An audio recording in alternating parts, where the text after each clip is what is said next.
Assalamualaikum warahmatullahi wabarakatuh.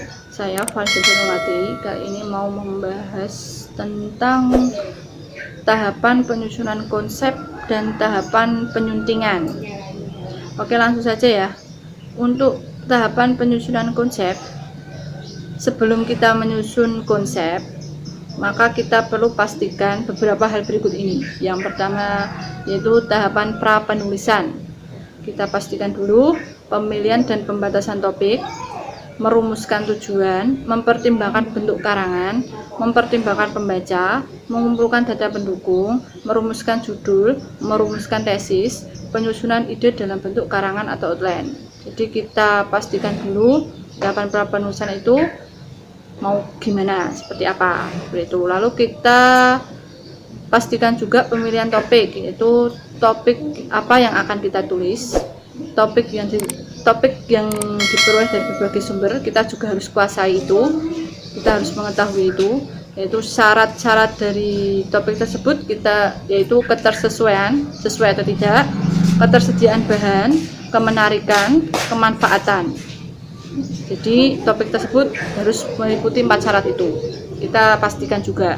Setelah itu kita fokuskan topik tersebut, kalau perlu juga dibatasi fokus topik tersebut, seperti itu.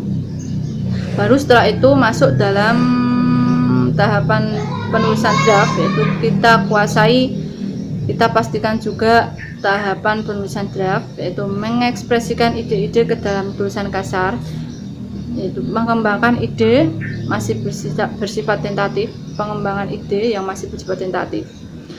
Setelah tahapan-tahapan ketiga tadi kita pastikan, baru kita masuk dalam tahapan penyusunan konsep. Pada tahapan pengonsepan data, maka yang perlu dilakukan adalah menyeleksi data yang sudah terkumpul dari berbagai referensi, lalu dikelompokkan dan diorganisir menurut jenis, sifat, dan bentuk datanya. Data-data tersebut diolah dan dianalisis dengan teknik-teknik yang sudah ditentukan, baru kemudian diurutkan sesuai dengan kerangka-kerangka yang telah ditetapkan. Jadi kita kelompokkan, kita organisir data-data dari tadi yang sudah dipastikan tadi, baru kita urutkan, seperti itu pengonsepan. Tahapan selanjutnya yaitu penyuntingan. Tahapan penyuntingan ini, maka sebelumnya kita harus memperhatikan beberapa hal. Yang pertama yaitu memperbaiki perubahan-perubahan aspek mekanik karangan.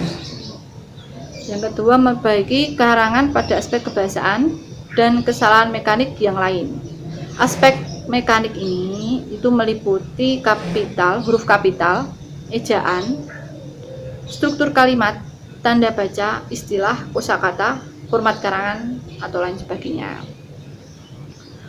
Setelah melakukan tahapan penyuntingan, maka yang perlu dilakukan adalah merevisi bagian-bagian yang kurang tepat, yaitu dengan memperbaiki ide-ide karangan, berfokus pada penambahan, pengurangan, penghilangan, penataan isi sesuai dengan kebutuhan pembaca. Dalam hal ini kegiatan yang perlu dilakukan adalah membaca ulang semua draft, membaca ulang dari awal sampai akhir, kita baca, kita kuasai, kita sharing atau berbagi dengan teman, kita minta kritik dan sarannya, ada kurang atau tidak, baru kita merevisi dengan memperhatikan reaksi, komentar atau masukan. Jika ada kritikan atau masukan, kita revisi, yang perlu diganti yang mana, yang perlu direvisi yang di mana, yang perlu ditambah di mana, yang perlu dikurangi di mana, yang kurang pas gimana, sehingga bisa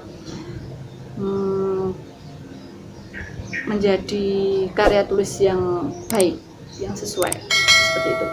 Untuk selanjutnya itu tahapan pengetikan, akan dilanjutkan oleh pemateri selanjutnya. Terima kasih. Assalamualaikum warahmatullahi wabarakatuh.